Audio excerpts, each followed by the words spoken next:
When you look back at the game and what you put out there, it seems like really, with the exception of obviously the one goal, everything kind of went the way maybe you had planned. I mean, 3 center backs, changing tactics a little bit and going along and really giving them problems in the air.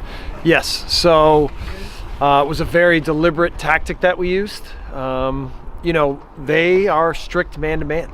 It's a very interesting team to play against. They're very motivated to lock into guys and win their duels and win their battles. It's a team that if you get caught trying to play through the midfield too much, that they can punish you.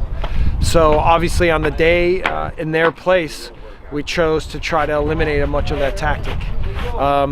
If we could have managed to turn some of our second ball situations into a little bit sharper play, then maybe we could have created more. But we really didn't give much away. And I think to go down there and play that way and limit their chances, I think was really good. And now, with a 1-0 deficit, we should feel strongly that coming back to Red Bull Arena that we're going to be aggressive and we're going to find our chances and we're going to find a way to take care of this series. Do you think they're going to bunker down a bit more now and try to preserve that lead, or do you expect them to try to come on out first 10, 15 minutes, really try to put their foot on the game? No, I expect them to play the way they always do, away at home. It's one of the things that they talk about. And in that sense, it reminds me of us. They will come here, they will be combative, they will play man-to-man, they will be aggressive to press, they will, play the same way they always do. So the key for us will be to take some situations and some matchups and see if we can take advantage and now put things a little bit more on our terms with the ball. So going down there, we knew it was a really tough place to play, and we knew we'd have to be really smart about our approach. And now we'll have some adjustments to make to try and be a little bit more advantageous in the attack. I think you might have just answered it, but I was going to ask, the way that you played, was that playing Chivas in Guadalajara, or is it just playing Chivas in general? Or Yeah, you said, you just kind of tweak it a little bit for home? Yeah, I think that it's both, right? It's knowing what the road game was going to be like, knowing how to go there and manage what their team is, what the crowd would be like, what the elevation would be like, to make sure that we played an intelligent game that didn't give much away. And, I think almost across the board, that's what we achieved. If you could eliminate maybe 3 or 4 moments in there, the red card, the goal, a couple other situations, it would have been almost and then, maybe we can execute a couple, finish a couple plays off.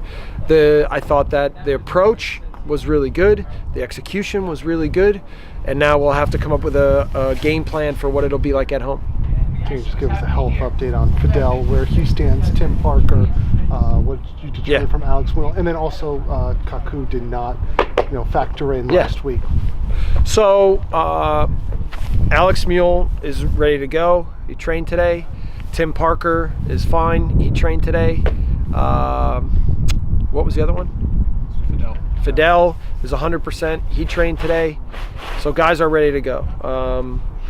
And then the second part was what? It was Kaku played in Orlando. Yeah, no, listen, I mean, Kaku continues to push himself every day and get acclimate more and more and more. So in some of these situations, just because we know that there's a specific tactical game plan in place, that he's still adapting to a lot of the tactics, but there's no doubt he's going to be a big player here. And so, if we were not down a man late in the game, it might have been a different story where we could see if we could put him on the field and that he could help make a play.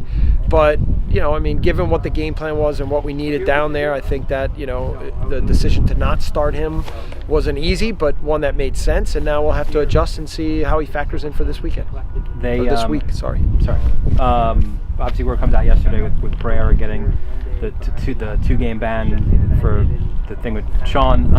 Do you think that changes them at all, or just Salcido probably just slots in for him? Yes, Salcido slots in for sure, and he's an experienced guy, but Pereira's been a big player for them, right? He's good in the air, he's athletic in the back line. He's good with his feet. He knows their tactics. Salcedo will step in and he'll do a great job, but he doesn't bring the same physical qualities. So it'll be our job on the day then to try to put their back line under a little bit more pressure and find ways to see if we can punish them. But it won't be easy. They won't change the way they play. That we know. And Salcedo slips in really well, and he's a good leader and a great player.